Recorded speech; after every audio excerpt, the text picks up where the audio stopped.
going on, everyone? Welcome to another episode of Ink and Insights, your weekly comic book highlight review show, where we talk about our favorite comics of last week and some of the books that you may have missed. I'm Eric from 9 Panel Grid, and as always, I'm joined by my brother Stu from Dr. Doom's fan club. Stu, how you doing, man? I'm good, man. You like that? Kimasabi. Yeah. I'm doing well, man. Always happy to be here with you. I feel like I say it every week, and I feel like I say this every week, but man, so many great books to talk about. Just some new bangers on the horizon. Man, it's a good time to be a comic book fan. It's a good time to be a Daredevil fan. It's a good time to be a Dr. Doom fan. And here we are together. The forces of the cosmos have aligned. It's our time, bro. It's our time to shine. So, Dude, so happy to be amen, here, brother. I love this positive energy you're bringing, man, because yes, it is such a good time to be fans of the things that we love so much here. And let's celebrate the day that is Wednesday, man. I mean, some people are working for the weekend here, but I gotta say, Wednesday does it for me, man. I love Wednesdays. I love me some What's Wednesdays been up too, to, though, man. Like, what's been going on? Same old, same old. So, as you know, we're in the process. We're taking the first half of this month, I guess, to move into the new house. So we've been in the process of that. Really looking forward to settling into that new space and getting the new library and all that good stuff set up. But other than that, man, it's just been kind of business as usual, really. How about you? Anything new with you? Yeah, today was a pretty good day. Before I jump into my stuff, though, has it been difficult applying for citizenship for Latveria with this big move that's been happening, or has it been smooth? Oh no, I have dual. I don't need to apply for anything. I have dual. Oh, you're in. Okay. Yeah, dude. I've been putting on for my homeland for quite a while now. Yeah, I did the ancestry.com back in the day, and yeah, I had royal Latvian roots just going way back. So yeah, I'm official tissue, bro. Beautiful. Yeah. I'm so glad to hear that. Today's been killer for me, man. The weather is super nice, and once a year, every single year, my kid's school does this like lunch with your kid kind of day. So it's just like a picnic kind of event, right? So I got to go like bring some food with the kid, chill with him, bring a blanket out, and just kind of chill on the lawn and hang out with him for an hour of my day.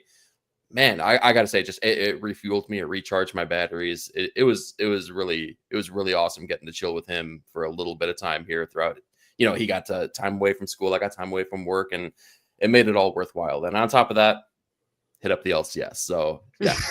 Yeah, absolutely. You got to do that on the back end, right? To really get that recharge. Of course, we kid time is great, but man, kid time and the comic time is a force to be reckoned with. But I love those events.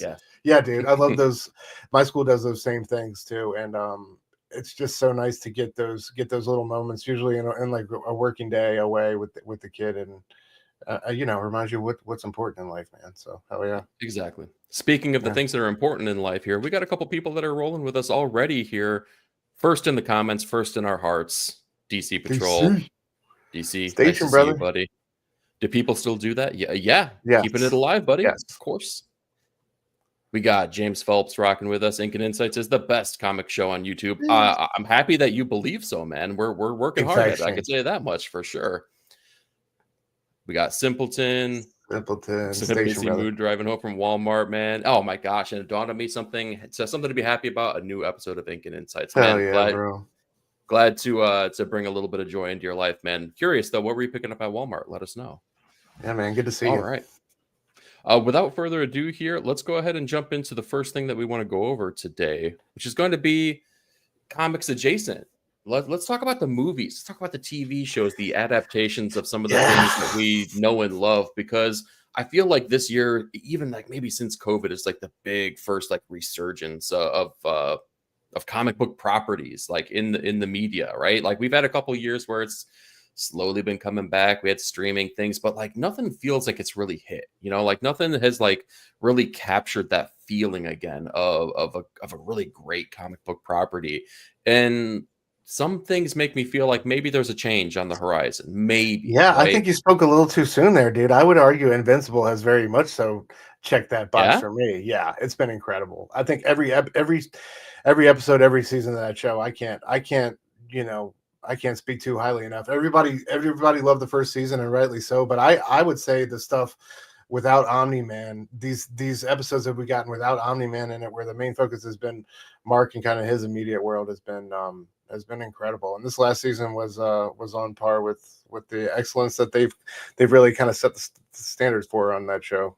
So yeah, I think that's definitely, like, I see it at the top there, and I got to shout it out. I got to shout it out as much as possible, because I think it's kind of tucked away and hidden there on Prime. You know, it's a property in the comic book world, and we all, you know, love it, and everybody knows it's great. But I think it doesn't necessarily. If it was on Netflix or another one of these maybe bigger streaming giants, I think it would get a little bit more deserved love. So yeah. Yeah, amen. Like, it's funny because, like, what you said, like, that's the experience that I have. I watched season 1, and I really enjoyed it. Like, there's no reason for me to have not watched anything else. But like, when I look at the streaming services and the things that I can watch, when I'm like, oh, okay, what am I going to put on? Like, I don't know why, but Amazon Prime is always like the last thing. It's like, I feel dirty when I'm doing it. I'm like, ooh, Amazon? Like, is it even worth I'm a peasant down here with the peasants? Yeah. Dude, no, like that Fallout too, and Fallout was a really fun show with a high, you know, dollar. Like they had a good like budget towards it too. So like these aren't bad things. I don't know why. I got to get through this mental block. No, I think that's part of their problem is it's more like flashes in the pan and not consistent all the time. Like, oh, I'm going here, and then, you know, how many times are you watching your new episode or your new show and you pick up on another show, go into that same streaming service? I don't think you always have that with Amazon. It's like, oh, this is coming out, I've heard about this, but I'm not going there. If I'm like, I need some background, whatever to put on or something like that, I'm pulling up Netflix or something else. I'm not pulling up for real. Amazon. Yeah. Yeah. And I feel like they haven't had that big thing. Like Netflix has Stranger Things, like they can like hang their hat on that. And even before that, they had things like House of Cards and whatnot.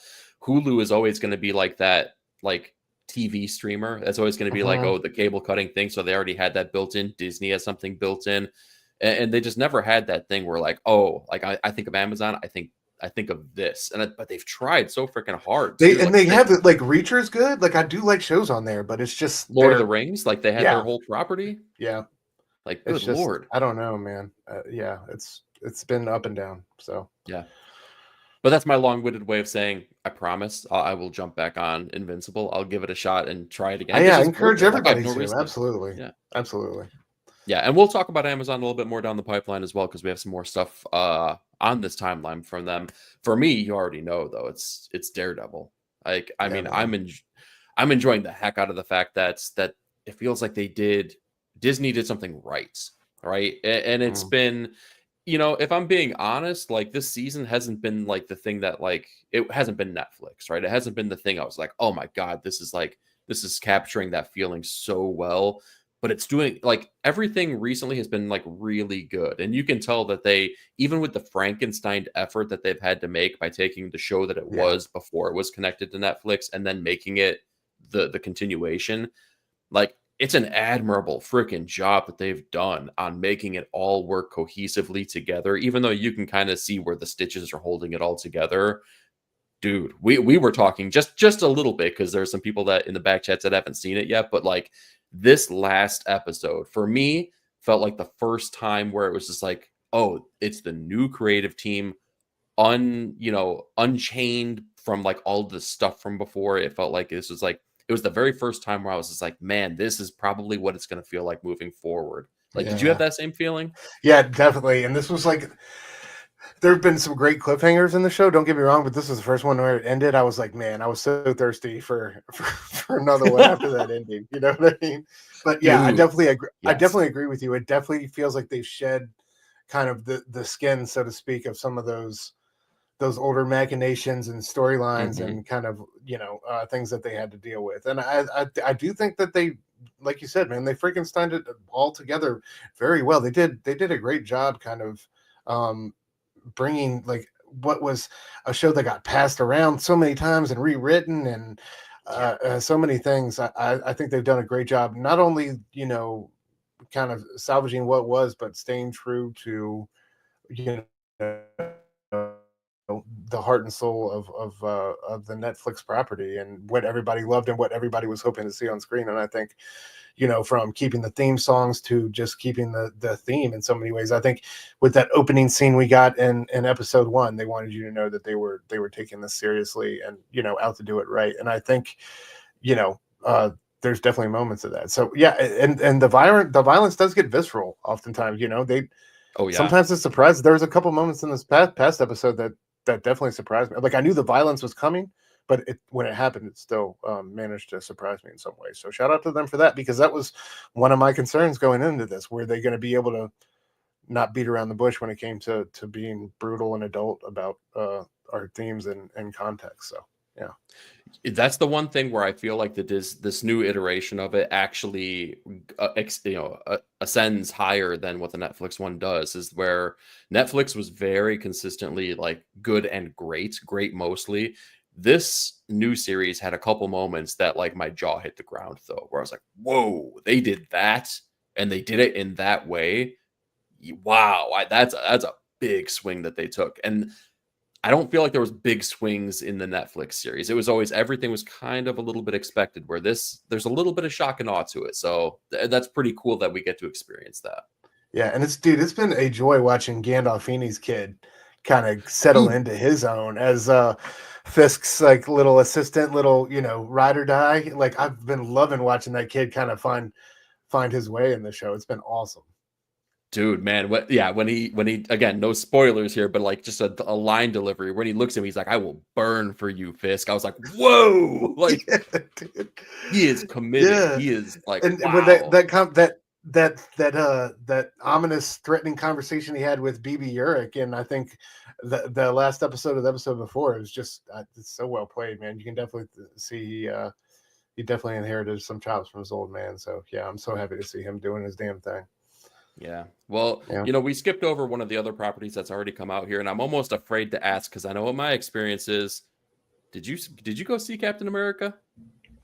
Still haven't seen it, bro. Yeah, that's I'm waiting for that bad boy on streaming. I am not in any hurry to see that, and I haven't heard anything that makes me regret that decision. So, yeah, that's unfortunate too. Like, I mean, I haven't heard anything that makes me go like, "Ugh, I'm not gonna go." Like, I have no reason to see that, but I also don't have anything that's like, I really need to go see that. Like, exactly. It seems very easily something that I can wait on and stream and just be happy chilling at home with some popcorn and vegging out when it's on.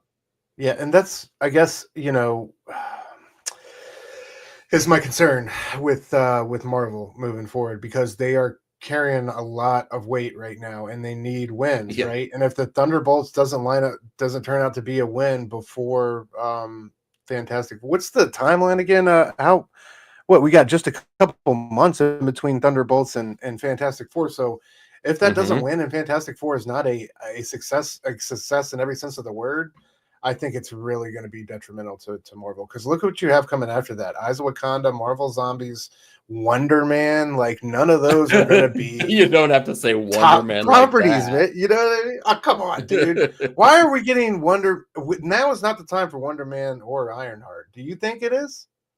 Maybe December is. Maybe not now, but maybe December. Come on, we need heavy hitters. They need to be digging. See, makes me wonder what if it's a game of like musical licenses. Like, we don't have the license for certain big name characters right now, or we can't, because like these, I feel like you need a big name to throw in there and kind of start leading the way. But like this lead up or lead out, out of the year with these titles is just, I don't know, man. If Fantastic Four is not a grand slam, a smash, I think they're going to be in real trouble, especially with Superman looking to be something to be reckoned with. You know what I mean? I don't think Superman's going to miss. So, I mean, I think it's, well, before I say this here, first, the most important thing of the night here, I asked Simpleton, what did he go to Walmart for?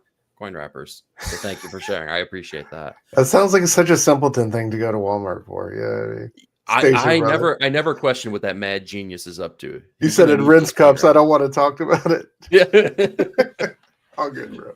We got Nate from imagecomics rolling with us. Nate, always good to see you, man. Thank you for stopping by. Pinging right off of you, Wonder Man will be fire. Mark my words. It's so stupid. It has to be genius. I love that prediction, dude. I'm behind you all the here way. for that. I am too. What if it's just like the best thing they've ever fucking made? That would be beautiful. But But I am. That said, I'm still very excited and curious to see Eyes of Wakanda. I know Mark Bernardin, I believe, has a heavy hand in writing that show. Kevin Smith's buddy. Okay. Yeah, and I love Mark. So I definitely want to see, and I know that's been in the works for a minute. So I definitely I want wonder to see how much he enjoys being known as Kevin Smith's buddy. I'm sorry, man. I wouldn't I would have really. said the same thing though. He wouldn't be on my radar if it wasn't for Fat Man and Beyond. You know what I mean? Yeah, that's true. But at the same time, like, you know, it put me onto him as a writer and made me a fan of his writing. So, like, you know, yeah, there you go. Double it, the gift and the curse, right?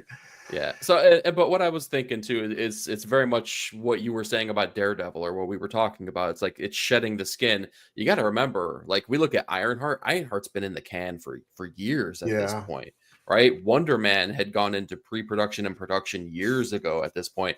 I think this is the stuff before they pulled Bob Iger back into the fold and got Kevin Feige kind of back into the saddle of being MCU guru number one. But, like, you can't just scrap all these things. Like, you gotta, you know, at least make the money that you can. Not everything could be a Batgirl that you just freaking, like, burn in a dumpster fire and take a tax right off. Yeah. You know, so, like, I'm open to be pleasantly surprised. I'm not excited for Wonder Man, but, like, hey, maybe like similar to like Hawkeye being like that Christmas thing that we got that was kind of like just timely and like kind of a nice thing to be able to binge through. Maybe Wonder Man can be that kind of thing. Who knows? Yeah, I want more of those, like, what did they call the Werewolf by Night one? The Marvel, the special presentation. Yeah, I want more of those, man. Frank Castle, dude. That's what he's gonna be coming back as. Fuck yeah, I'm here for that. And, like, I know. yeah, we definitely pile on with that. And Marvel Zombies will be cool. I think that's gonna be animated, so that'll be interesting to see. Let me ask you this: what are you most excited for on this Marvel, DC, whatever? You took my question away from me, so I'm going to ping it right back to you after I answer this. I said I was going to talk about Amazon Prime again, and we don't have an official release date, but we know it's coming out this year. Ed Brubaker and Sean Phillips' Criminal coming to Amazon Prime. I am freaking pumped, man. I am so excited to see the TV, the miniseries, the movie, whatever the heck it is. That I'm so ready to see these characters on the big screen, man, or at least on the small screen too. Like, seeing that visualized outside the comic medium, it's gonna work. Yeah, like, I already can tell you it's gonna work. Ed Brubaker is so heavily involved with it. I believe he is showrunner, if not at the very least in the writing room with the scripting of each one of these properties. Sean Phillips is part of the design team on it. I'm here. I'm so pumped for it. I want it to be whenever the heck it releases. I want it to be that time in my life because I'm ready. Give it to me right now. Yeah, absolutely. Yeah, I got every single one of those books, and yeah, like you said, Ed has a plethora of Hollywood experience. He ran the writers' room for that new Batman animated show that debuted on Amazon. That was fantastic and well done. The King Crusader one. So yeah, just the fact that, you know, this is his own baby and he's going to be kind of captain of the ship, so to speak. Dude, that's a no-brainer. Obviously Fantastic Four, man. I think it's a fight, I think, after that between Fantastic Four and Soups. You know, the two big summer blockbusters. I think it's gonna make or break this year. And, you know, for both of these companies, I think it's gonna be, both of those movies are going to be hugely critical to their short-term and long-term future. Movies for each of them. But yeah, I definitely have high hopes and can't wait to see both of those stories on screen, man. So yeah, it's just going to be a great summer for comic book films, one way or the other. I just can't wait for all that excitement, and just, you know, nothing beats that hype when it's going down right before everything drops. So yeah, but it'll be nice definitely to get hopefully Criminal at the end of the year or early next.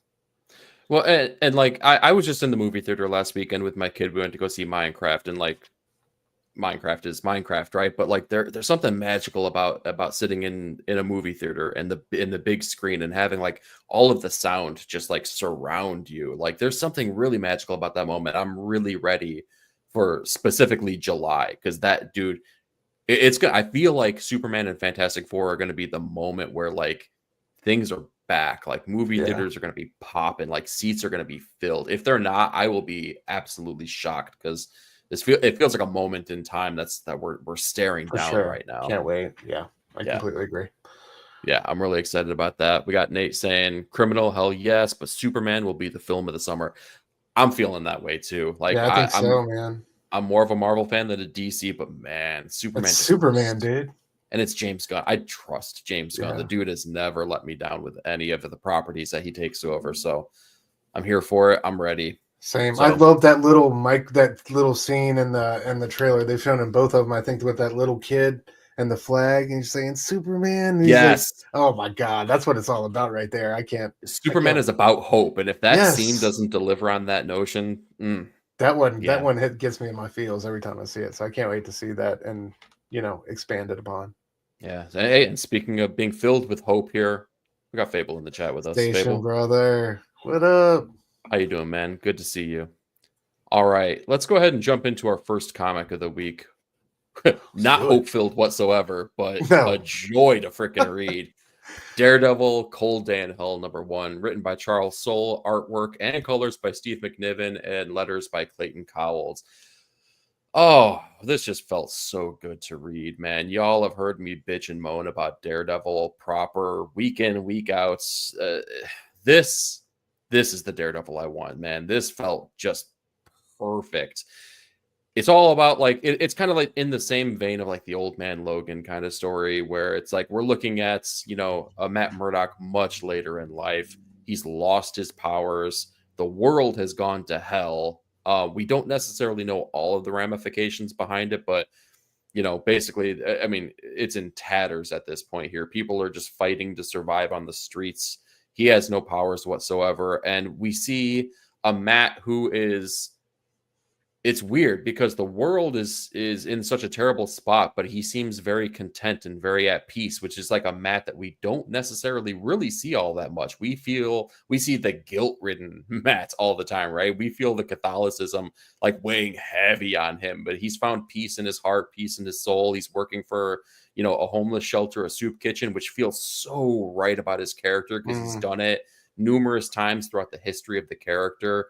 And it just delivered on like the understanding of who Matt is and who Daredevil is. So what was the soup kitchen called? Battlin' Jack's place or something like that? Battlin' Jack's, man. Yeah. Yes, named after his old pops, man, the boxer, Battlin' Jack Murdoch. So again, it just goes to show. And it's kind of funny for me as an appreciator of Daredevil, because Charles Soule's run, honestly, it's all right. But like it was nothing I would write home about. It didn't really resonate with me. I really liked Ron Garney's artwork much more than the writing that was delivered. But dude, this was just so freaking fire for me, man. I was anticipating a little bit though. So like, what were your feelings on the book itself, man? Oh, dude, it's fantastic. Just from the opening scene right here, where he's walking down and to visiting the gravesite of Wilson Fisk, and I love how he talks about running into Jessica Jones and says her voice. What did he say? Her voice sounds like a sexy cement mixer or something like that. Yeah, exactly. I love that little conversation, and then him getting on the ferry and how it kind of like built the world out from that ferry ride, and you saw just like the desecration and the state of the world he's living in, and like how hopeless and just the general feeling of awfulness, and everything seems lost. Everything's kind of battered and beat down. And yeah, man, just in the vein of like Kari Andrews' Spider-Man Reign #2 and Chip and Acuna's Avengers Twilight. These are the books we need. Yes. You know what I mean? Like it was fantastic. And it just, you take the creative shackles off, like our boy Nick says all the time. I think continuity sometimes is gets in the way of a lot of good storytelling. So I'm glad that they gave these creators this opportunity in this book, and I hope to see, like I just said, more titles like this from Marvel, because I think this is when they excel and really give themselves the best chance. So yeah, this was a pleasant surprise in every way, man. I just loved. I love like this intro of him, as an old man, powerless, but still doing everything he could to help his community and those in need. Both at the soup kitchen and then after the explosion goes off and all that. But we'll get to it. But yeah, I thought it was like a whole lot like Cariandra's book, a beautiful melding of influences. We got there's so many references you see here. A lot of I think the same ones that Kari had. There's definitely the Frank Miller is here in full effect. There's that old man Logan vibe. So like, yeah, I loved everything about this book. I thought it was, and seeing McNiven do the art, McNiven's one of my favorites. He's been doing cover work here and there, but just to see him back on interiors, thorough, killing every last panel of this book. I mean, some of the compositions and the panel work in this were just exquisite, man.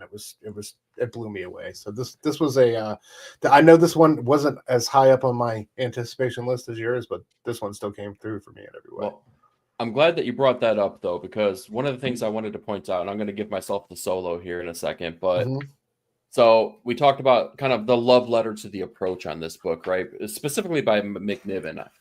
Dude, like, this gave me Elektra Lives Again vibes. Let me give myself the solo here real quick. Yeah, when it's just massive. Yeah. Tell me that the panel structure on here, the artistic approach, like I'm trying to, there we go. Look at like the way that Elektra's face is, rendered right here, and tell me that's not how Steve McNiven is like actually drawing some of the faces and some of the people that are in this book. Like, again, it just shows this level of appreciation for the source material and the history of the characters and creators that that they're trying to honor with this book. And it's funny because so much of this book is the stark whites and the cemetery scene, specifically for Elektra's grave, and we get so many of those things in the very beginning of this book here. But it's not Elektra's grave that he's visiting that I kind of expected. It's Wilson Fisk. So that's pretty awesome. Yeah, absolutely. And I love how go back real quick, like when his cane was coming through, it almost looked like his little, what's it called? Like when he was throwing it. Like, yeah, like at first I thought that was that in action, before I realized it was like all the cane. I thought that was so dope, man. Yeah. Oh yeah. Man, yeah, it's so little misdirection. Good. Yeah. So what happens in the latter half, though, is this dirty bomb goes off in the subway system. Yeah, I mean, you could tell by the sickly greens that are being emanated from this explosion that this isn't a run-of-the-mill kind of explosion that you're dealing with. And as it hits, it's extraordinarily close to Badland Jack's soup kitchen, and all of a sudden, like a cacophony of sound. Like all of Matt Murdock's senses, his superpowers come back to him, and he just experiences everything in like the full scope of everything, right? Just like when the freaking chemicals hit his eyes as a child, boom, it just nails him, and he immediately knows, like, oh crap, the nature of this bomb isn't, it isn't just an explosion here, because I know what gave me my powers, and I know what something just triggered it. Something bad is going down, something really, really bad, and he takes a moment, breathes. He remembers the teachings that Stick gave him, which was such an awesome, it was seriously just like one little strip, but he just remembering like the training that he had was like, dude, it's so good. I love like when he's talking about the explosion goes off and he's like, smells like, acrid, like battery acid and acrid smoke. And then he says something like, but it's not a smell I can smell. It's a smell I can see, or something like that. Yes, just the way, yeah. Like the transition and senses, and then we get that shot with him getting his powers back. And yeah, to like your point, when he's flashing back with Stick, and he's like, find one thing and focus on it, and it's like the dripping of that lady's blood. Man, yeah, that was so powerful, dude. Like the little brief flashbacks, seeing him as a kid, and there was that one page where McNiven had left to right these panels, and they got thinner and thinner, and to where the end ended up being like Matt's kind of agonizing, screaming silhouette. But it was just such a beautiful page, and like in these thin little panels, you saw these scenes of carnage from the bomb, and it was just so well done, man. This whole sequence of him, the bomb going off, and him kind of interacting with it and getting his powers back was by far the highlight of the issue for me. Yeah. Oh, yeah, for sure. And it's all like, I mean, as soon as that happens, it becomes like a race against time to the end of the issue, basically. He is on the move constantly, in full kind of Daredevil mode, right? Even though he's not like suited up or anything, but he knows this bomb just went off. He hears, he can sense that the people are in danger. He goes to try to save as many people as he can because he can hear their heartbeats down in the subway. And he comes across no one but freaking Steve Rogers holding up everything. Old man Cap, yeah. Yes, old man Cap holding it up so that anyone can save as many people as possible to get them out. And all the while, Matt Murdock is trying to get this person out, ducking, dodging, bobbing, weaving through like the rubble that's coming down as he navigates his way out. And all the while he's listening to the heartbeat of Cap as it gets lighter and lighter and lighter till it's finally extinguished. And he knows that Cap just gave his life to make sure that, you know, even if it was just one person would be saved from the devastation that just happened. Dude, such a beautiful way to show this one other character, but also show like just the damage and like the way that this world truly is. Cause this doesn't seem like it's a thing that, you know, is uncommon, right? Like this kind of devastation seems normal, and Cap definitely isn't the Star-Spangled Man here, man. He's pretty grizzled. He's got like a rough jacket over his suit and everything like that. Looking pretty grisly. It was unbelievable. That shot of him and just saying Murdoch and all those pieces of rebar sticking through his legs. It was being impaled like on all that wreckage, and then that one child at the base of his feet. It was just such a powerful image, man. Incredible. Such a great character reveal. And I love, you know, given their history, the history between the two of them, and you know, all those similarities they share in character and you know, hometown and all that stuff. It was just it was a tragic moment, but it was also cool to see that Cap was the one that kind of was there.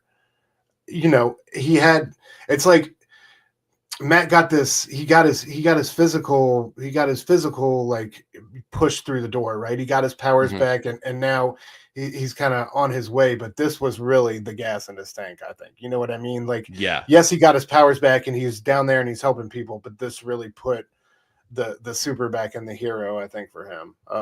You know, this exchange in this moment. Yeah, I think that Catholic guilt came right back. Like, oh, yeah, Steve Rogers just gave his life. I guess I better make this worth a damn. Yeah, and that you know, we've seen it used a lot lately, but that device of Matt listening to somebody he loves heart slowly fade away is get you every time, dude. It's a brutal and beautiful storytelling technique. So yeah, Matt is definitely a man of torture here, but we had a couple people join us here who are not people of torture here because they came to see what's been said to be the best show on YouTube here. I mean, I'm just quoting someone. I'm not saying that that's the truth. I'm just quoting them. But we have Omega rolling with us here. Omega Slice. Station, brother. Good to see you. Good to see you, man. We got Nick from Comic Culture. Station, bro. Awesome to see you, man. Thank you for the promo that you created for us, by the way, man. Super, super appreciated that. Let's see who else we have. We got people saying what up to one another here. We got Dark Fizzo. What up, Dark? Bro. Thanks for coming through, man. Here we go with Medical Corner with Nick Comic Culture. Nick. So, in case you guys didn't know, Nick used to be a nurse, and every time there's some type of medical sequence or medical, you know, emergency to a comic book story, Nick's there to fact check it and let you know if it was done accurately or not at all. So good to hear that we had some halfway decent cardiac rhythm going on in this one. Yeah, that's good. Yeah, absolutely. We need Nick. The big two need to put Nick on retainer for medical consultation because the problem is we would never have characters like Spider-Man because he'd be like, actually, we're going to need 3 pages. We're going to need 3 pages about that surgical procedure if you really want anybody to believe it. So, dude, it's comic books. Like, come on, man. We'll leave the ending a little bit secret here, but just know that Cap's demise here definitely is not the end of this issue. We got some secret supervillains that are maybe behind all of the things that are happening here. Also, maybe some anti-heroes that show up here. But if you know the lore, if you know the history of Daredevil, you probably won't be surprised, but it'll put a smile on your face with what you see. Yeah. Check this one out, though. I think it's, 1 of 3? We got 2 more issues? Yeah, not only that, but it's been like, I think 8 years in the making for these 3 issues here. So it's, I mean, you're in for a treat. It is something special. So definitely check this out. Speaking of special, though, man, why don't you dive us into a couple Absolutely, splash dude. pages that we liked this week? Yeah, let's do Make a Splash, dude.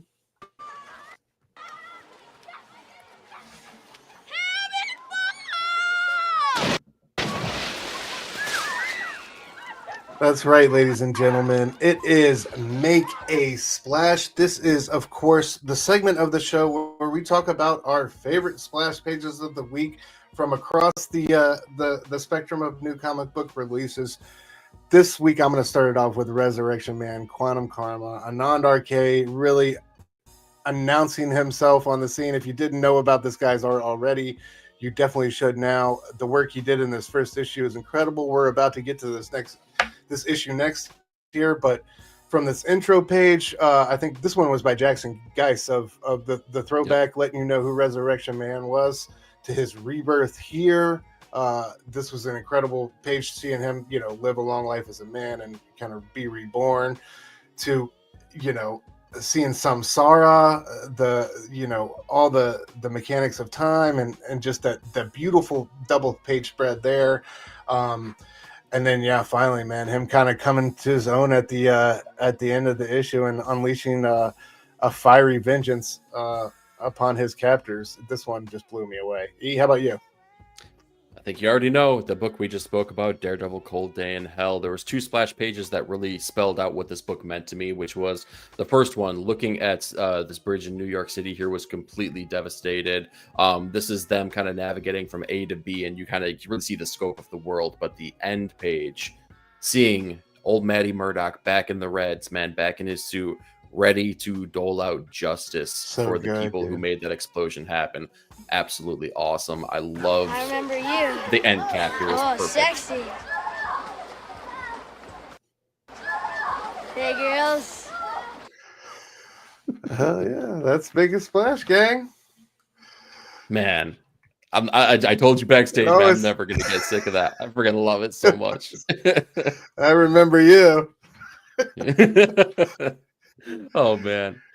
All right, so you guys got a little preview of it here, but let's talk about it in depth. Let's talk Resurrection Man, Quantum Karma #1, written by Ram V with art by Anand RK, with that one splash page by Jackson Butch Geis. Colors by Mike Spicer, man, which, boy, did they pop. And letters by Aditya Bidikar, my letter of the year last year, by the way. Nice. So, really cool way that we are introduced to this character, because if you're in a crowd of 100 comic book fans and you ask, hey, who is a fan of Resurrection Man, you're probably not going to get, you can probably count on one hand how many people are going to raise their hands, basically. Man, I gotta say, this was a big freaking bold introduction to the character for me, because the things that the trepidatious steps that they could have taken, they didn't. They come immediately out swinging. So if you don't know who Resurrection Man is and what he's all about, essentially what happens is that this man is kind of immortal, right? He can die.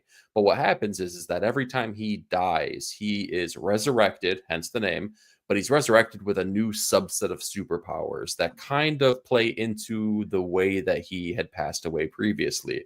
So if he's shot, maybe he becomes bulletproof as his superpower in the next life.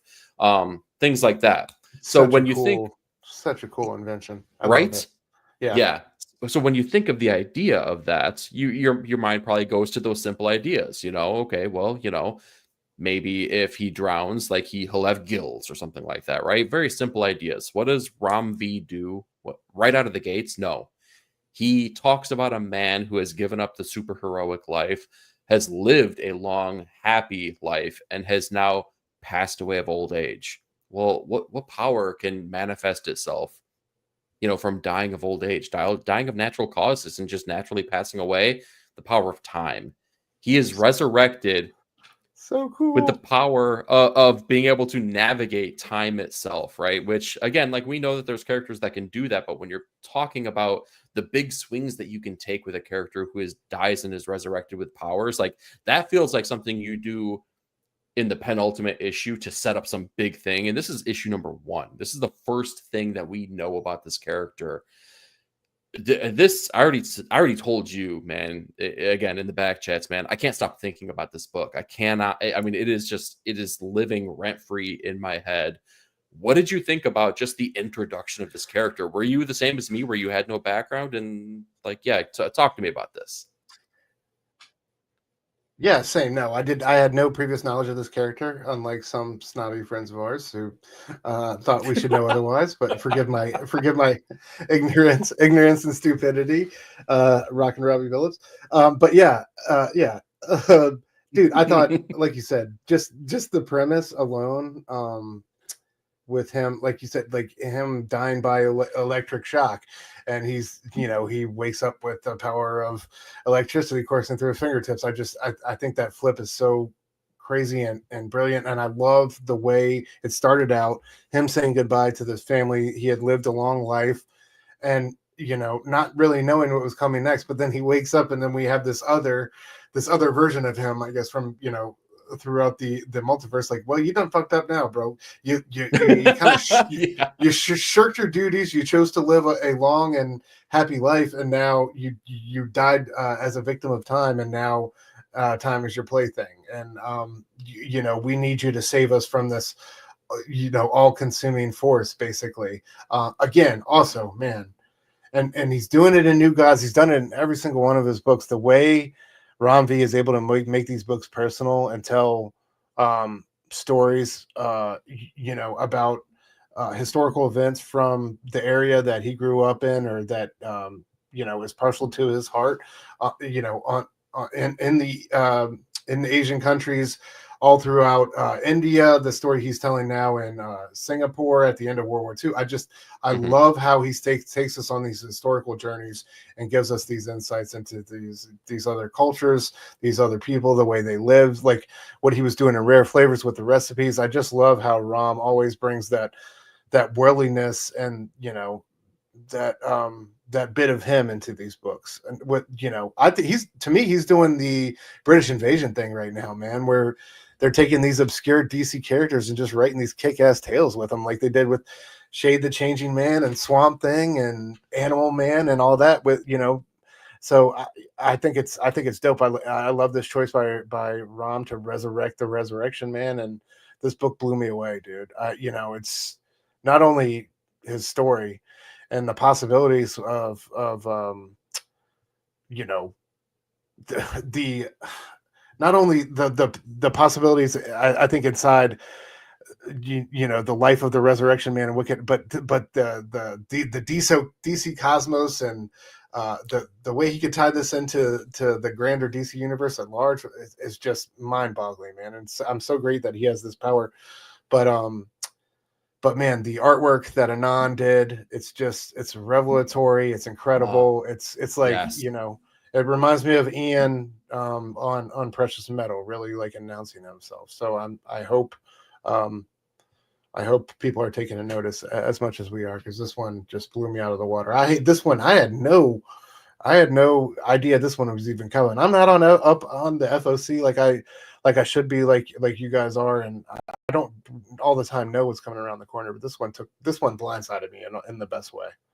Yeah, this is one of those books where I was excited solely by the creative team, because this is the same people that did Graffiti's Wall. It's the same people that did Blue and Green back in the day. Each one of those books unique, different, spellbinding though. And this first issue was no different whatsoever. I loved the look of this. And like you were talking about with New Gods feels vast and cosmic, where this feels intimate and microscopic almost, even though the scope of it could be big, right? Yeah. It feels very, very intimate, very tight, claustrophobic almost.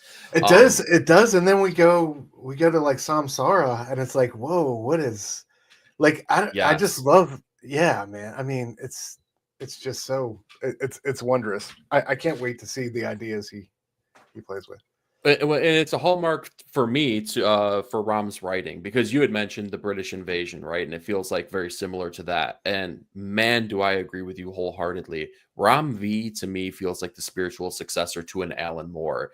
He has incredibly resonant writing, yet poignant, right? He is not afraid to be deep with his books, have a message, but have that message not so much be the purpose of the book, but be like the engine of the book, right? So that nothing ever feels heavy-handed or overwrought. It just feels like this natural progression or natural progressive measure of the story, and everything always feels so intimate, again, so freaking deep and resonant for everything that's happening with all of our main characters and through the greater timeline of these stories. Again, the latter half of this issue, right? We have a future or alternate dimension version of our main character who then meets the time traveling version of our resurrected man here, and again tells him all the things that you were explaining here. And then we get a peek back. He's kind of explaining, you're not the first person that's ever done this. You won't be the last resurrected man or resurrection man that goes through this process. Here's kind of the story of where this all began. And so it's like almost like we're seeing the end of the story, or at least the near end story, and then we're pulled back in time and we get all of these different, we get this look back at the character from the origin point, if you will. It's kind of like a really beautiful kind of an origin. It's hard to really say. I don't want to call it an origin because I don't feel like that's necessarily what it is, but it's definitely the starting off point for maybe this iteration of the character. But it's a man imprisoned, right? Like being basically put into servitude, and the grisly nature, not necessarily of what he's doing, but you're kind of living and seeing through the eyes of the soldiers, and specifically the general, as they're being given orders and there's these duties that are taking place. And it's Rare Flavors all over again. We out here eating folks again, man. Damn. We're out here eating folks, man. Yeah. Oh my God, the look of fear. Well, and I'll talk about this in a little bit, but the look of fear on this dude's eyes when the general is like, "It's a celebration. Round up the meat. We're sitting down. We're having us a meal, boys." Brutal, and man. You see, she's like, that sounds like it's a good time, man. Let's throw some stuff on the smoker. Let's get together. No, not so much, sir. Like this does not seem like a celebration to the soldiers. So our resurrected man is thrown on the pit of fire. We know the drill, though, man. He's thrown on that pit of fire. He comes back a resurrected man here, and whether it's voluntary or involuntary, burns this place to the ground, and in so actually ends up, just destroying the entire place, setting off the greater parts of where our story is going to go. Yeah. So let me ask you this. So just to clear this up for me, and spoilers, guys, obviously the book's a week old anyway, but that's the that's the bad guy there smoldering at the bottom of the wreckage, right? He's the only one that made it out, the bad guy. Dude, okay. I'm glad that you brought that up because I didn't know that myself, and I went back and reread it because I was trying to get the names right. Yeah, I went back and tried and reread it today, and I was just like, I thought, and I was about to say this too, and I stopped myself because I'm not 100% sure, because he was still alive. I was just like, oh, did our main character burn out essentially, but he is still alive, about to be resurrected yet again? Or is this grisly man maybe the villain of our story here, like you were saying? Maybe this is the general grasping onto the last, vestiges of life. I think it's the one and the same. I think he's going to be the villain because he's like a consumer, right? And it seems like the force of evil that's on the way is, So here we go. And it seemed like there was some question as to whether he was like stockpiling some type of power by consuming these different souls. You know what I mean? Mm-hmm. Did you catch that bit? I don't know. Like it kind of reminded me, honestly, of Rare Flavors in that very way, like of the main character in that, like, just kind of sampling different human cuisine and kind of stockpiling their experiences in his own special way. But a little bit, right? Like, I mean, that's the nature of the character, is to live life and eventually pass on from that life and then be brought back through the means of his own death, right? So I mean, it definitely plays on those same ideas that we got to toy with in Rare Flavors through through the lens of a god in that in that book, though. But it was a righteous ending, though. Fire. Oh, dude. Yeah, exactly. Yeah, righteous fire for sure, man. Let's see here. We had a couple people that were saying some stuff here. Samara is a Pali word Buddhist text that means the cyclical existence of birth, death, and rebirth driven by karma and attachment. Wow. All right. I'm here for it. That's thanks, Omega. Yeah, that's no amazing. kidding. See, little details like that, man. So thank you for That's putting so us onto dope. that, because And man, that's what I mean again, by Rom, dude. How he just brings all those elements of his own world and culture and beliefs and stuff. It's so beautiful. yeah. We got Simple to Saying DC pulled that with issue #1 of Strange Adventures too. Did you read the Strange Adventures by Tom Loved King? it. Absolutely. Yeah, Mitch Jared's doing some incredible work on that book. What did they pull? What is he in reference to? I'm What is it? not quite sure. I did not read that series, so you're Oh, gonna yeah, have to get me hip to it. I love that book though. Yeah, great book. Yeah, here we go. Nick, we got Nick saying this book is tackling immortality, superhero, duty, denial, heavy emotions, infinity, and intimacy so effortlessly. Well said, bro. More effortless than having to read that live on stream. So thank you for that. Definitely verbose comment that you made me read there. And just to pick up on what Nick said, it's such a heavy book, but for as heavy it is such a breezy, like easy read. I don't want to say it's super easy, but it's it's not. With books like this, I think people kind of stay away because they're afraid they might get bogged down or unable to get through the first couple of pages. I thought this book was, like, the way it was paced, structured, and written, I thought it was just so easy to digest, man. I was really incredibly impressed with how streamlined it was. If you got two eyes attached to a heart, you're gonna enjoy this book. Yeah, period. End of absolutely. story. Yeah. What do we got? Let's see here. We got Omega. What's on your neighbor's barbecue? I don't know, man. I don't trust my neighbors. Not your neighbor, yeah. We got Fizzo. I picked up Resurrection Man because of the Panosian cover. Never a bad reason to pick up a book. And I was stoked that it was a good read too, dude. Yes, yeah, absolutely, totally. Gonna see that Panosian cover in a minute, buddy. On the covers of the week, just you wait. Spoilers. Yep. What we got here? They called him by name. That's the only way I knew it. Like, okay, so yeah, there we go. Let's see here. We got Simpleton asking your question here. Whoop. It was a spec complaint about the cover finish on. Yeah. Okay, I hear you. And they cut corners on Resurrection Man. No, nobody knows the quality, like the paper quality and the stitching and the binding and the stapling of books quite like Simpleton. So I totally understand where you're coming from. Well, dude, you got the Rom V hookup, man. Let him know, man. Let him know. Yeah, no kidding. Yeah, you and Rom are like this. So be like, Rom, let me tell you what you need. Just I'll give you a laundry list. You hand it to DC and be like, look, put this in my contract. I need this guy oversees all my publishing. Dang it! All right, this one kind of hurts a little bit. No spot gloss. Oh, are you saying it didn't have spot gloss? No, it didn't. If I'm correct on that, yeah. I like me some spot gloss. I think that looks real nice. Spot gloss is the best.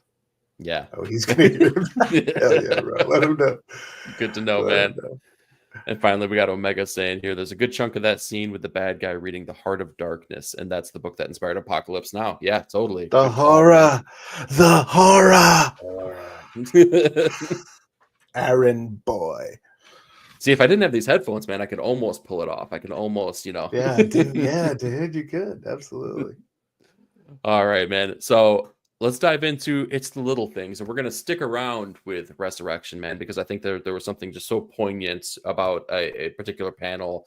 The whole page really spells this out, but I really wanted to call out the look of fear in the eyes of the soldiers. When, the general calls out, it's a celebration, it's a feast. Gather up the meats and gather round, boys, because we are going to feast. And he is so happy for it. And you see the fear in the kind of cinematic widespread panel there. But then in the last panel, filthy rotten meat, and you just see the sweat dripping from this character. Like, oh my God, I can't defy the general. But I'm going to have to sit through this and experience this. And it just goes to show, again, you hear that and you think, oh, this is going to be a grand thing, which tells you that they've experienced this time and time again, and he's dreading it. So as far as little things go, man, this panel really jumped out at me. Yeah, it was such a creepy moment, man. Yeah, absolutely. All right. Moving on. We got our next book, Absolute Superman #6, written by Jason Aaron. Villain artwork by Carmine Di Giandomenico. Hopefully I pronounced that correctly. Colors by Ulysses and letters by Becca Carey. Becca Carey, I gotta say, she's growing on me. She's Killing it, really dude. doing really, really good work here on a plethora of books. This one definitely included here. Stu, why don't you go ahead and kick us off for Superman? Yeah, dude. So this one takes us into, I guess, our little window into Kansas, and Clark growing up on the his first couple weeks on the farm, and kind of coming to terms with his new situation where he's crash landed.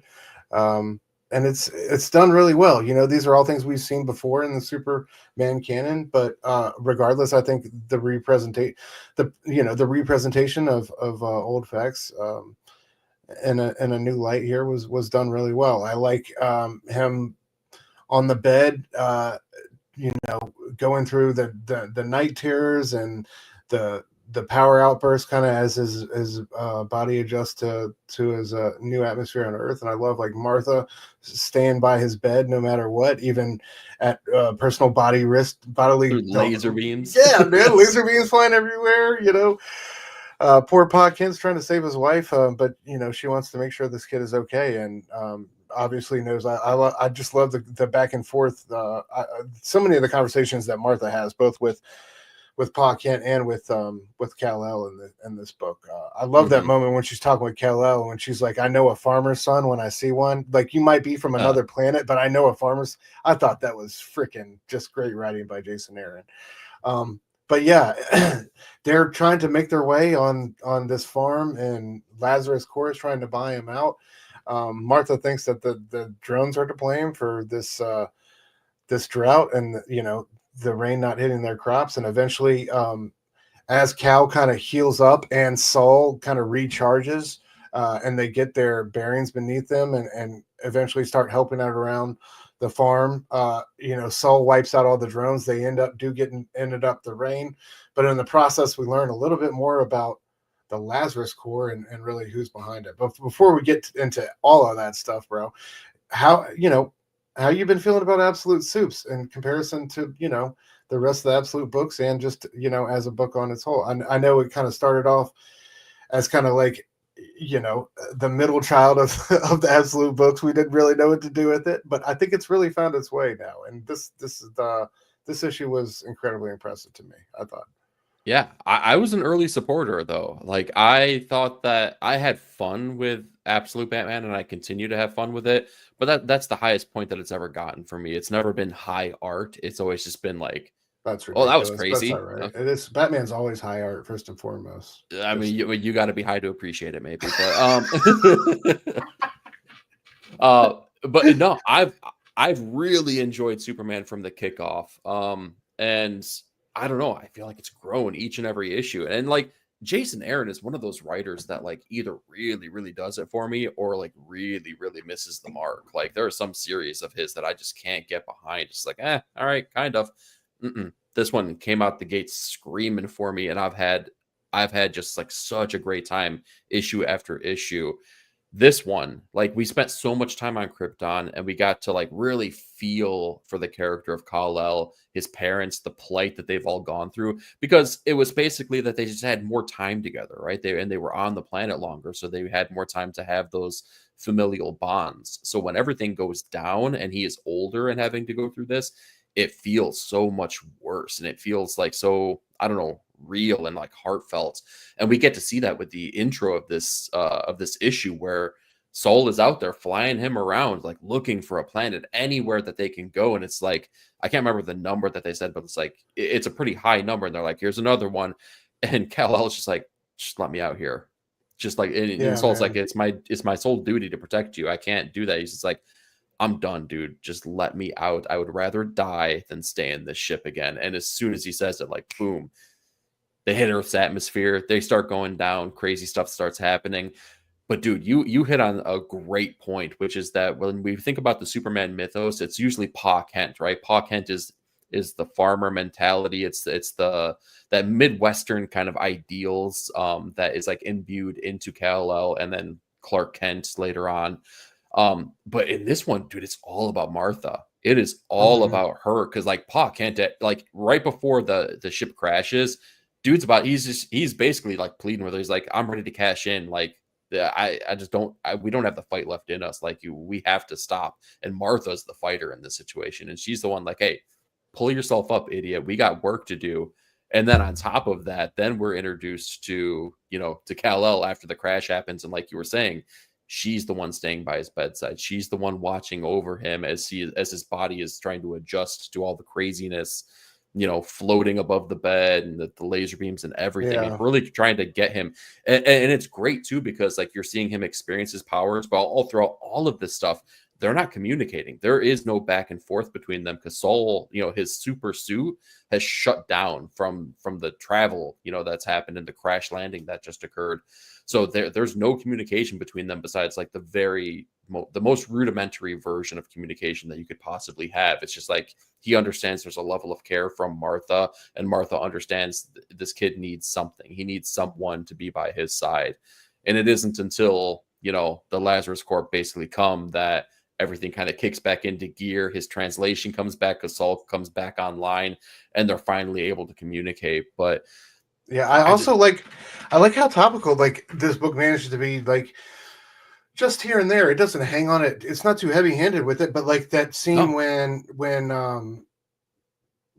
he the rain comes down or whatever, and we see that truck out there, and it's calling the Lazarus hotline, and it's reporting illegal immigrants. I thought that was a great little shot, and also I love that moment between Martha and Pa when Pa's talking about losing the farm, and I think she's in the kitchen or turn around. She turns around and something like, "We lost it a long time." I think we both know we lost it a long time. We lost it. Yeah, yeah. It's exactly. been like I love that kind of like come to Jesus moment.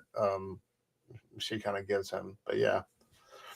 Dude, yeah. What did you think about our big bad here at the end? Dude, honestly, I feel stupid. I feel so freaking dumb. They've been talking about the Lazarus Corp this entire time. This is a DC book. We knew what we were getting into. Like, did you have the same experience that I did where I get to that place and I'm like... Yes and no, but they've kind of been coy with Brainiac and stuff like that, so I didn't know if it was going to be somebody else in the mix. And then when they said earlier in the issue, there's a guy who sells it for $1 million. You can sit in a regeneration pit for $1 million a minute, and the guy that owns a company or something has been over 100 years old. So I didn't know if he was going to kind of be in the background or whatever, but obviously he's going to be, he's going to be physical in every way, shape, and form. So yeah, it was. I thought he would be in the mix some way. I didn't know if he would be, full frontal assault with it, but yeah, I guess that's what we're going with. It was badass. Almost full frontal, man. He's only got that loincloth that he's rocking, so bro is ready for action. Yeah, no kidding. I was surprised. Like they toyed with the idea, and I think what threw my brain off is that there's so many. Like Superman can be played for like the Jesus metaphor. So there's so many resurrection type of like notions that you can play with, and then you have the doomsday thing, the death and the rebirth of Superman. So like Lazarus like never hit the way that it didn't hit the nail on the head the way in my brain that it probably should have to make it so obvious. Cause I was always kind of like trying to stay in the Superman lane more so than like really go out to the wider scope of the DC universe, which is where it would become very obvious that it's Ra's al Ghul. Actually, okay, let me ask you, how do you pronounce it? I just said Ra's al Ghul. Do you say Ra's or do you say Raish? I say Ra's. I'm not a pretentious jackass. Come on. There we go. See, that's why I love you, buddy. You know what's up. I'm a dumb American, man. Of course I say Ra's. Oh man. Well, here we got a couple people that joined us here that's I'm not sure where they're from, but I know for a fact that they're absolutely not dumb. We got Cliff on Comics, absolutely Cliff, loving up, Absolute bro? Superman. Hell yeah, dude, man. I'm right there with you. I love it. It's from the first wave of Absolute books, it's very, very clearly my number 2. It's going to be hard to top Absolute Wonder Woman, at least from that first wave, but man, Absolute Manhunter. I love is Soul in the Cape. I gotta say, it's a really cool. I'm a sucker for a good like Void Rivals and Handroid. Like I'm a sucker for a good AI, assistant, like Booster Gold and Skeets, like, you know what I mean? Yeah. Okay. Yeah. Written well, it always works. I think it always works for me. I'm always here for that. I like that's Well, and even in the Ultimate books, right? We got Richard Parker now with Peter Parker's voice in his head through the suit, so we got that same kind of idea. But that's weird. That's creepy. He's got to tell it not to touch his wife all the time. Like it's. Okay, you had to go there. I mean, what is that though? The suit's on your kid, and you got to tell it not to touch your wife all the time. That just freaks me out. It's Peter. It's two. All right. It's 2 issues now, though, man. It's 2 issues you said to say that to that thing. It's like that's a little. Me and you are getting a little too symbiotic. That's what I feel. Things are getting edible over on the Ultimate Universe. Yeah. We got Jay from Hydra Asylum Comics. Looking forward to all the Superman stuff coming at Superman Day next week. I haven't read anything recently. Dude, if you have the time, get on Absolute Superman and get on Joshua Williamson's Superman Proper Run. Those two series, guys, I'm having so much fun with. And I have to recommend, if you're going to read a one-off Superman book, it's Superman Annual number 11. It's from 1985. It's written by Alan Moore, and it's illustrated by Dave Gibbons, the team behind Watchmen. And it's called For the Man Who Has Everything. And it's basically Mongol shows up and gets Superman a birthday gift, and it's the Black Mercy. It's this type of intelligent fungi that latches on to its host, feeds off its bio aura, and it kind of feeds it's a simulation of its heart's truest desire. So as Superman's conked out, dreaming of a Krypton that never died and his parents still alive, Batman, Wonder Woman, and Robin show up to the Fortress of Solitude, find Superman there, and have to do battle with Mongol while he has that thing on. And they're clearly like, Mongol's no joke, so they're Wonder Woman's Superman really has troubles with him. Yeah. Wonder Woman's really the only one who can throw down with him, and even she. It's just a fantastic. It's one of the best stories. It's been made into its own Justice League Unlimited episode. Supergirl on CW had adapted it for its own episode. So Superman Annual number 11, Alan Moore, Dave Gibbons, dude, check that one out. It's one of my favorite Superman stories of all time. There we go, dude. Yeah. Great recommendation. Absolutely great. Thank you.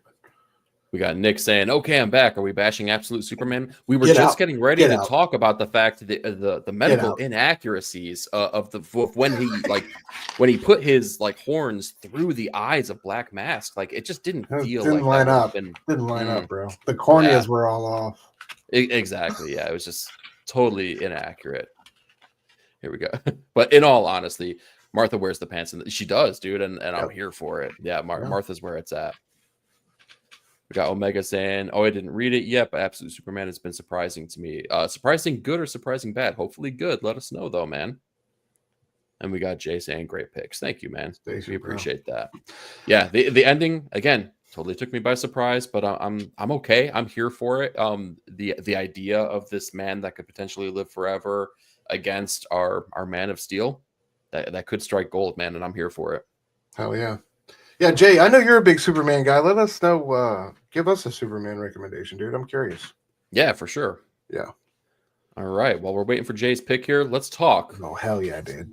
Comics of Futures Past here. We are going to talk Uncanny X-Men number 345, written by Scott Lobdell with artwork by the great Joe Mad. This was my era of X-Men, man. And if there was an artist post Jim Lee that really got me in my formative years as a comic book appreciator, Joe Mad was freaking it. So released on April 9th, 1997, Joe Mad and Scott Lobdell created one of the most controversial characters in the lore of X-Men with Maggots. Maggot is an interesting dude here. And dude, okay, I'll be honest. I'm going to break kayfabe here because I was telling Stu this. Picking books that released on the day that we shoot these videos, it is sometimes a Herculean task here. Yeah. There ain't nothing that's happening on April 9th except for the introduction of one Maggot. So if you're a Maggot fanboy, this is absolutely for you. But just know this is the absolute greatest thing that's ever happened in comics on an April 9th, besides Ink and Insights. Dude, this was heavy though for me. Lobdell and Mad were definitely my era too.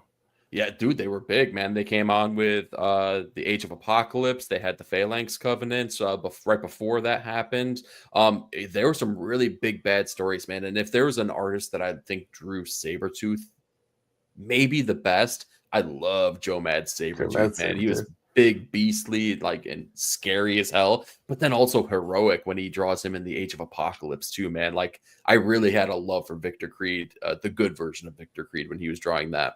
Did you like that version?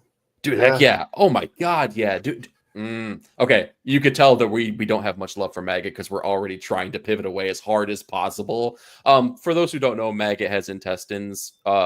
Basically, they're maggots that can consume any kind of matter, and they give him, powers. Basically, he can get super strong, near impenetrable, things like that. That's that character. That's his deal. That's his thing. Let's get back to Victor Creed in the Age of Apocalypse, though, man, because that dude was awesome. And if you tell me you didn't like that character, love that character. So with him reintroduced in Uncanny X-Force with Rick Remender, what are you even telling me right now? It's always bittersweet because that was like Wolverine number 90 when Wolverine snicked him in the head. Yeah, like the Age of the Apocalypse, Sabretooth was kind of like the follow-up to that. So it was kind of it's always been bittersweet to me in that it always reminds me of that the kind of unresolved ending we got to that story, you know what I mean? Because it was like, I think the end of that story, it shatters and the Legion Quest storyline takes over, and then Age of Apocalypse happens, and we never really get back to what happened, and it's kind of like wrapped up in that. So when I see the good Sabretooth, it always kind of like, I don't know, it's a little bit bittersweet for me because of that. But yeah, that was a wild transformation, man. He saved Blink, dude. He saved Blink from the concentration camps of Holocaust. Are you telling me that wasn't enough for you? No, man, I'm a Wolverine fan. There's nothing that get him out of here. Get him out of here. Yeah, I can't do it with Sabretooth. For me, my favorite Sabretooth is the Mark Teixeira Larry Hama 4-issue miniseries. That was number 2. That was the other dude when I threw Birdie in when Birdie got murdered. Yeah. Dude, that one was dope because it was just like that was a Sabretooth. I like a Sabretooth, like the big crazy like mane going on, the big like unexplainable back muscles and stuff like that. But I'm not arguing that the Age of Apocalypse wasn't a great storyline and a great flip for the character. It just wasn't for me, bud. You know what I mean? Just all right. It's okay to be wrong. That happens to all of us.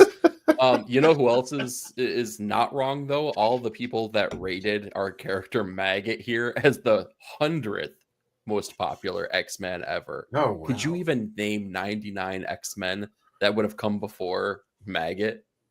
I would. I think maybe I can get into the 20s. Maybe squeeze into the 30s. 100. I don't know if I can do 30s because I can probably do 20s.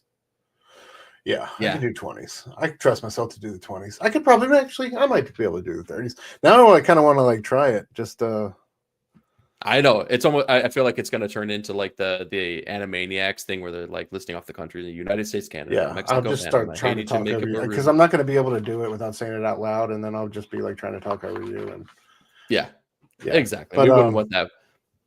Who is your favorite X-Man though?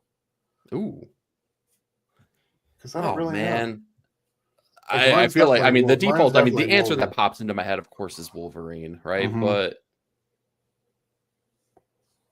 dude, I got a soft spot for my boy Chamber, though. I really do. That's a nice deep cut. Yeah, he looks so cool, dude. I love his design. I love that just. Machalo killed it, man. Nuclear, yeah. It's definitely it definitely lends itself to like those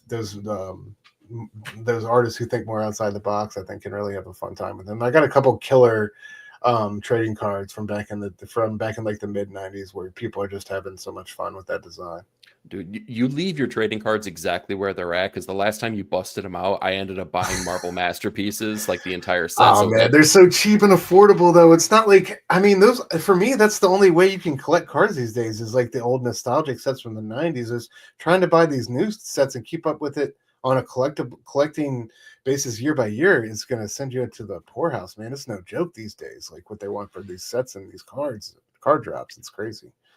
All right. Fable's got a great answer here. I'm gonna ask you. I want to know. Take Wolverine out of the equation. Dang, dude. Like Fable, that's so good, dude. I might circle back around and steal yours, man. That's like a really, really good answer. All right, Stu, you can't say Wolverine. Who is your favorite X-Men?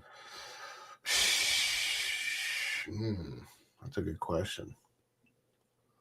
It's the one you asked, man. What a self-serving compliment. I know, right? That's a really good question. Well, no, man. take away Wolverine though. I like my I don't even know if I've ever even considered that question like without Wolverine.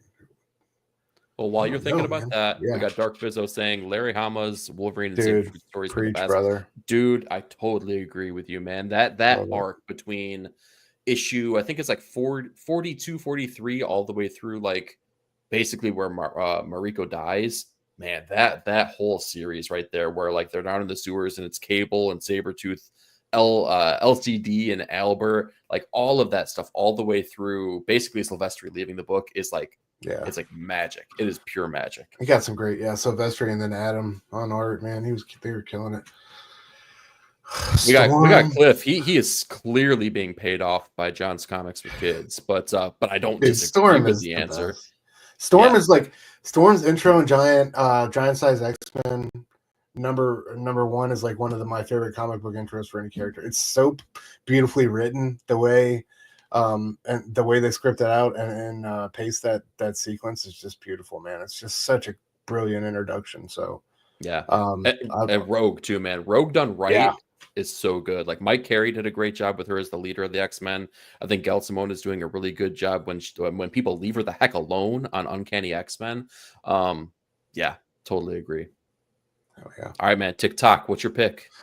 Shit, I don't know, man. I'm just gonna go. I'm gonna defer and go with my mid 90s 10, 11-year-old self. If it wasn't Wolverine, it would be Gambit. Gambit was up there, man. I loved Gambit as a kid. So, and now it's like as an adult, I'm so whatever indifferent to him, and like watching him go at X-Men 97 was an incredible moment. But I also didn't. It didn't hit me in the feels like it hit so many other people. But man, growing up, it had to be Gambit. He was, and it's crazy looking back at his insane popularity. I was going through some of those old Wizard polls about favorite Marvel characters. Like besides Wolverine, it was him, man. And that they never got like a great solo series or like a truly great solo series, anything off the ground for that character is a shame because he deserves it. So, he's had a resurgence though recently. Yeah, man. it's going to happen soon, man. Somebody's going to write, the preeminent Gambit tale. It's only a matter of time. Yeah, I will say that first solo series he had artwork by Lee Weeks though, and that was like, wow, so good. Cliff, it did hit me in the feels. It just like, I don't know, man. I've had decades of bad accents, and it's. You know what I really loved was the scene before that with him and Rogue, where they talked about their relationship before all that went down. That was really beautifully done. And then dude still sacrifices himself. Like that made that scene so much more heartbreaking. Yeah. You're callous, man. Open your heart. Don't be worried about me, bro. I'm all right. He's fitting to make a name for himself. Yeah. Exactly, dude. They made to make a name for myself. He's at a resurgence, man. There's Gambit fever, and I'm here for it. I don't know if I like. All right, but it is what it is. Channing was okay. Gambit's your pick, man. There's no takebacks at this point. You're right. I'm stuck with him. Fuck. Yep. Let's head on down to New Orleans for some gumbo, dude. It's Mardi Gras time. Don't tempt me, man. I'll have. I'll. That's what I'm saying, dude. If you got to kick it with like one, okay, drag me down to the Big Easy and let's go have some drinks with Gambit. There's definitely worse experiences to have with superheroes out here. So. Yeah, no kidding. Oh, here we go. Dude, I'm totally missing these other suggestions that we got here. We got Omega Slice saying I'm going to be a hipster and say Maystorm. Hey, dude, I'm still enjoying Ultimate X-Men here. I know that it hasn't been the right book for some of the people out there. Maystorm's kind of cool, though. Maystorm's killing it, so I ain't going to argue with that pick. We got, we got Fable here saying if I had to go with a modern pick, Sync, dude. Sick pick. In the Krakoa era, nothing post Hickman hit as hard as Sync and Laura being stuck in the vault and then everything that happened after that. That was It was heart-wrenching. It was real. I loved it. That's great pick, man. Great pick. Sync was definitely he was being pushed to his limits in every facet. All right, man. We've talked a lot about X-Men and not a lot about Maggot here. You ready to move on? Yeah, let's do it. Let's do it. All right, let's hit up some covers of the week. Yes, sir. I decided to go with maybe a less controversial cover here, but I did want to point out DK Ruin's absolutely incredible kind of negative space cover for All New Venom. Love it or hate it, this cover is killer, man. So you can't deny what the front of this book looks like, man. He's been doing great work for a lot of different books. He had a good series of covers for the latest launch of the Miles Morales book. His covers were great. Bleed Them Dry from Vault a couple of years back. If you haven't picked up on that vampire detective story set in a cyberpunk back, like landscape, really, really cool stuff. He did the interiors on that. That was the first thing I ever saw him work on. Freaking awesome. So do yourself a favor. Like a super cool story. I gotta check that out. Go check it out. It's really, really cool. We talked about it. You know, we love it. I'm still thinking about it. It's in my brain. Resurrection, man. This is the cover B by Anand RK. If you like the interiors, you're going to love this cover. It's weird. It's timey-wimey, and it's purely Anand. So that one definitely hit me. That was awesome looking. And last but not least, it's Panosian time with Immortal Thor. Man, he does good work, man. I don't care what the dude is drawing, man. He just brings it. He brings that level of gravitas for everything, man. In the bicep of Thor right there, holding the axe. Totally. And the color choices, immaculate. You look at the crackle at the bottom too, man. The power emanating off of that axe, man. Bringing the new school, the old school together. Nobody does it like Panosian. Okay. Dan the man. All right, bro. I will take it away. Starting off with the second printing of Daredevil Cold Day in Hell. This one had a great variant by Uncle Frank, but dude, I love this McNiven second printing here. This one just looks so great. I love the physique on this old man Daredevil. It's just perfect. So yeah, had to shout out Steve. So great to see Steve back on a book. Love this one. As we talked about earlier, Alex Maleev has been doing some fantastic variants for Marvel. Yeah, man. So I picked Psylocke. Are you back on Psylocke now? Could we talk about it again? No. Damn it. We're not. Yeah, sorry. We're not getting that. I bet right after Gambit, that's your third favorite character. No, dude, but I do love Betsy. Oh, you know what? I take that all back. Now that I think about Psylocke is making me think of Uncanny X-Force, and that makes me think it's got to be Phantom X. Phantom X is number 2. Whoa. Yeah. Phantom X is number 2.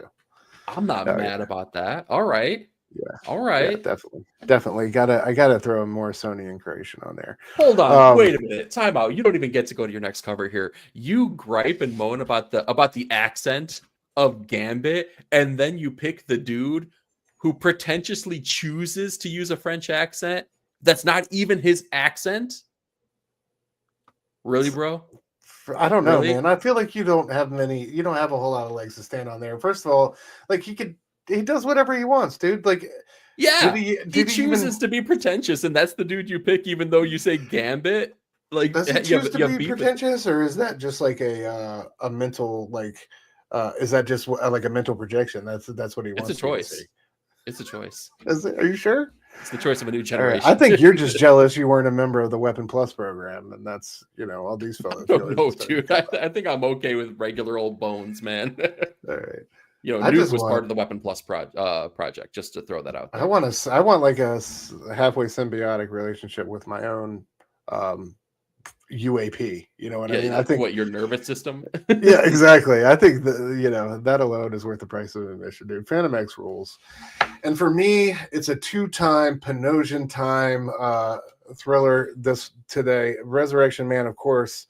Our homie Dark Fizzo mentioned this one earlier, getting this one earlier. It's just gorgeous. I mean, look at that. I almost picked this up when I went to the shop today. I love the clock hands on the skull. I love, all the clocks dropping down, the roses, everything about this one is just exquisite. And then another one, man, Moon Knight Fist of Country. I just love 8-Ball here and Moon Knight on the sense of perspective of Moon Knight on the pool table. So I love Dan has been all over the place. I thought he was just doing a bunch of DC covers. You know, he was on Catwoman, I think, last week or the week before, but it's just great to see him now on Marvel and just all over the place, killing it. Also, he's got what's that book he's got out? The Peter Pan book. I read it, issue 1 and loved it. The Lost Boy, yeah. The Lost Boy, yeah. So Peter Pan wants to be Peter Pan, but it seems like everybody else on the island is trying to get on with their life, man. He doesn't really know what to do with himself. So y'all check that one out. Dan wrote that, but yeah, man, Dan the Man is killing it. This is a guy who's been in the industry, you know, I think doing a lot of inking back in the 90s when we were coming up reading books, and now is just like his whole journey from you know, full-blown incredible artist and storyteller has been amazing. So shout out Dan the Man, killing it all over the place, right and left these days. Absolutely. We got Dark Fizzo here. Oh, were you about to yeah. Let's Dude, talk about this. We do like it is. It's an embarrassment of riches, dude. I hope the well doesn't run dry. But it's incredible. I'm like here every week. He's got 3 or 4 books. Let's bring it, dude. Like I bring it on. Okay. I want the more the merrier. I want to live that Scrooge McDuck life where I get to dive into a silo full of Dan Panosian covers and just swim around and it'll be so good. Absolutely. He's so all right, brother. Style. You never know what he's gonna do. Yeah, exactly. So we got a lot of comics that came out today, man. What's hitting your radar, man? What are you looking forward to? We got a lot of bangers this week, bro. So just going through league or my league, Absolute Batman number 7, obviously. Gotta love Batman. Transformers number 19. I can't wait to see how this Daniel Warren Johnson you know, through the first 25 issues, how it all is going to settle and end up. So I'm kind of on the edge of my seat for Transformers as it gets to 25. Ultimates number 11, one of the best books on stands week to week. Daredevil number 20 has a really why are you doing this to me, man? Why? Really I don't know. I love my boy JR, but I don't know what we're doing, man. We're entering scrunchy Uncle Frank territory right now. I don't know what's going on with my boy, but yeah, we got a couple Daredevil nuzzling somebody on the cover of issue 20. I don't know what's going on, man. What is going on? Batman Dark Patterns, Geiger, Storm, dude. I'm so hyped for Storm to come back. Yes. And not be a victim of a tie-in this time around. Moon is following us. Aquaman, dude. So tell me this, because I read the first couple issues and then fell off. How is Phantom Road? Number 11 is coming out this week. Jeff Lemire, is Gabe Walta still doing the art? Yeah. Gabriel Walta. How you enjoying it, man? I love the book, dude. I think that's a special team. That's the same team that did the book Sentient from TKO. I thought that was a really fantastic story. It's kind of like oh my god, it's escaping me. Rod Serling, Twilight Zone. It's kind of like Twilight Zone meets X-Files. It's got a real heavy X-Files vibes to it. It's a slow burn kind of book. It's a Lemire kind of book, so it's not going to be really, really heavy dialogue wise. It really is like a light breezy kind of book, but it's got Twilight Zone feels to it, but it's also got that X-Files kind of conspiracy theory zaniness to it. Not necessarily alien, but not alien. We don't really know what's going on yet, so I'm really excited for that book to come back. I think that's the art choices and the color palette they use in that book is really awesome. The way that they navigate through dimensions, if you will. It's hard to explain for like if you're trying to like pick a person up on this book. So you still don't know what the figures are on the side of the road? Like what are they like? What is it like? So the premise of this book is that these two individuals basically came in contact with something from like almost like a mirror dimension, and now they're pulled into that dimension, and they're tasked with delivering this egg from one place to another. And once they do that, then they can go back on with their merry lives and nothing happens. But there's like these hordes of not zombies, but kind of zombie-esque things that are after this egg. And this egg opens up eventually, and you find out it's a baby version of one of these tiny little zombie type things. Now they're kind of trying to figure out, well, what does this mean? What happens? And the only safe places that they have are these waypoints, which are these gas stations along this main highway that they stop at. And when they stop at these places, there's other things that are going on here, like specifically with like FBI agents that maybe can, like, maybe there's this one that can navigate between the dimensions, dude that looks suspiciously like Ronald Reagan. There's the mascot of the gas station, who's this big giant lumberjack bear that's out to kill them. It's a bizarre freaking book, man. But if you're down for bizarre and you like this team, then what are you doing not reading it? Because it's really awesome. Yeah, it just, I fell off the horse like 3 or 4 and then never got back on it. I honestly didn't know it was still going on until I saw issue 11 dropping this week.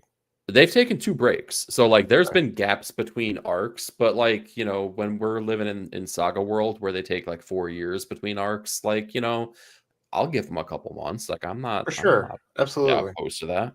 Yeah. I just lost, I don't know. I lost my way somewhere in that first arc. So yeah, it's understandable. This book, I'm not going to sit here and say like, hey, everyone under the sun needs to read this. But if you're liking it, I totally understand why you're liking it. Yeah. I got to say though, I don't know if Jeff like grabs me and shakes me like he used to. Some of his stories did. You know what I mean? They used to shake that like profound sense of like loneliness and despair and stuff, but like in a good way. They used to kind of shake that loose in me with his characters and his stories, and I found myself like wanting to feel that way so often here. Most recently with Fish Flies, and there were elements of it that really resonated with me. But I don't know. I haven't connected to some of his books recently, like I have like Essex County or Sentient, like you were saying, or you know, Maze book, dude. Descender. Maze book was the book. Yeah. So I don't know. I still got all the faith in the world in Jeff. They just haven't been connecting with like that with me here recently. So yeah, I feel that. Hopefully he's getting ready to circle back around though, and maybe put out that next Hallmark book that's going to really ring true to people. Yeah. We'll see. Yeah. Oh, Gideon Falls. Yeah. Gideon Falls. Yeah. Sorrentino. Tenement was good. It just, I like all the Bone Orchard stuff, man. I like the it was entire incredible. Yeah. Man, that artwork and that last run of Tenement, good Lord. Yeah. So atmospheric. Oh my God. Looking at things outside of what you've already listed here, like Amazing Spider-Man, like there's no denying it. If you read comics, it's a new #1. I'm definitely going to try it. It's got Pepe Larraz. I don't know. We're going to find out how I feel about it. I don't know yet because I haven't read it, but I'm going to. So find out. Aquaman is awesome. I read that actually this morning. Dude, that's it. If you have no background on the character or very little background, this is such a good jumping on point, man. Agreed. It takes zero knowledge to understand the character, to kind of get the buy-in with this story and really get a feel for who this is. Really, really, really great work by Jeremy Adams on that. What else? I love how he can like control blood now. He can control the water, and I just love that that addition to his power set. I thought that was so cool early on too in the run. But yeah, in the art, Bruce Timm still on the not Bruce Timm. Oh gosh, not Bruce Timm. Yeah, John Timm. John Timms. There we go. Yep. Sorry. I was gonna wait. That's a different book, man, but I'm down for that Batman. Too. Yeah. Back to Batman. Always with Batman with you, jeez. Yeah. Bruce Timm would only want to draw Mira. I don't think he would have too much interest in Aquaman. You gonna be mad at that? No, I'm not. There you go. We got Phoenix that's coming out. I've been okay on that one. I feel like it dipped a little bit for me, but I'm along for the ride with Phoenix right now. Storm, like you said, dude, it's hitting. The only other one that I noticed that you didn't mention, Mark Miller on Vatican City #1. I'm curious to see what he does. It's Mark. He's gonna do Mark things. It's he's got his whole Miller verse that he's doing. So I'm down. I'm definitely going to see what that's all about here. The last vestiges of humanity, 2,000 people in the Vatican City holding off a world full of zombies to stay alive. So that's pretty cool. I'm down for that. That's awesome. Yeah. Mark's always got some surprises up his sleeve. Like, I feel like you sleep on Millar at your own peril. You never know when he's going to come through with a banger. I just wish he had more luck kind of adapting some of his works to the big screen. I know the Netflix thing didn't really go like he wanted it to, which is unfortunate because I think he's got some properties that are just dying to get on the big screen and be told in the right way. It just sucks that hasn't happened. I mean, you look at books like Kick-Ass, and I mean he's got bangers ready to go. So, But that's the thing, though, man. Maybe that's the magic, right? We read comics because they're comics. If they could be easily adapted, maybe you aren't doing your job. Maybe that means that Mark is actually doing a better job than most people. I don't. Yes and no, though. But I feel like at the same time, I feel like that's always been an element of his storytelling and his like how he structures his writing is like he wants certain elements of it to be adaptable. I think that's like him creating kind of this whole behemoth of a branding company has been part of that. But it's just Well, and he did the same thing with the Ultimate line, right? Making the original Ultimates, and that was kind of like the blueprint for the MCU, really, right? And that was the hallmark of him and Bendis on the Ultimates is that they made comics cinematic. So I get where you're coming from. yeah, I don't know. Yeah. We'll see. I love the Magic Order too. I want to see that book back. Oh, I never finished that. I think I read the first series of it, but I never read like volume 2, volume 3, and on King of and on. Spies. He's got some great ones. King of Spies is dope. I think that Matteo Scalera is doing another series with him. I don't know what it is, but I think that they are pairing up again. So we'll see. Hell yeah. Yeah, that's got some magic to it. Speaking of magic, though, Stu, where can we find you next? Yeah, man, catch me tomorrow afternoon over on Blood Splatter Chatter reviewing the Kill List with Verno and Link. This one is a curious little movie that I had never seen before, so I think it's a first time watch for all of us. Come watch this tale of I don't even know what to call it. Vigilante justice, extreme vigilante justice. We'll put it at that. But yeah, it's going to be a great show with Verno and Link over there. That'll be 1:30 Eastern, and then you can catch my new I think what do I got up next? Yeah, my new Surrounded by Short Boxes episode. Sorry, I didn't know it was next. Superman and Swamp Thing. This is going to cover DC Comics Presents number 85. We were just talking about great Superman tales. This is another great one-off Superman Alan Moore tale. You got Rick Veitch illustrating it. Basically, Superman comes in contact with this strange fungus that's still alive on a meteorite. It turns out to be from the Scarlet Jungles of Krypton, and it is slowly killing Superman. So he decides to pack it up, drive south, not tell any of his friends, drive on south and drive down there, head south to die, essentially. And who does he run into on his way but Swamp Thing? And it's just a amazing encounter. Great, one of the better one shots out there. Again, Moore wrote 3 Superman tales, but during this time in the mid '80s, right before Byrne was about to get on the character, and they're all incredible. For my money, they're all some of the best Superman stories ever told. So make sure you check out this tale. This one should be dropping by Friday, hopefully. Can't wait. Yeah, man. And then Friday night, of course, 9 p.m. Eastern over on One Collection Down. Catch me co-hosting the Blame Fable show with Fable and all the homies, chalking the latest in pop culture news and notes. So don't miss us for the end of the week wrap up about everything, all the good headlines and stuff like that, and chatting with all the amazing members of this community. I think we got either Gary B or Paul in the 619 coming up soon. So some amazing guests. Yeah, dude. Can't wait for both of those homies, whoever it is, coming up this Friday. So make sure you check us out 9 p.m. Eastern, One Collection Now. And that's it for me. Right. How about you? All right, I'm going to keep it simple here. Every single Sunday morning, we got On the Pull List, my weekly comic book review show where I go over all the comics that we spoke about today, plus a plethora more. So make sure to check that out. Outside of that, just make sure I'm going to plug one more time. Not even one more time. I'm going to plug it all the time here. Our new Patreon, patreon.com/ink and insights, where you can see our quarterly newsletter. Plus, we're going to be dropping our previews of the titles and all of the things that we're going to be going over on each one of these shows. When I say Patreon, don't freak out. It's completely free. So head over to patreon.com/ink and insights. Look at our newsletter, see all the stuff that we're putting out here. And again, get previews for this show right here and right now. Other than that, that's all we got going on. So thank you, each and every one of you, for joining us here. Oh, we got Fable coming in last second here. It's going to be Paul in the 619. Yeah, dude. The all new, all different, and the amazing friends combined together. Fantastic stuff. We can't wait. Friend explosion. Yes. Thank you, everyone, for hanging with us tonight. We appreciate you. You have yourselves a great rest of your evening. We'll talk to you next week. Y'all. See you next week.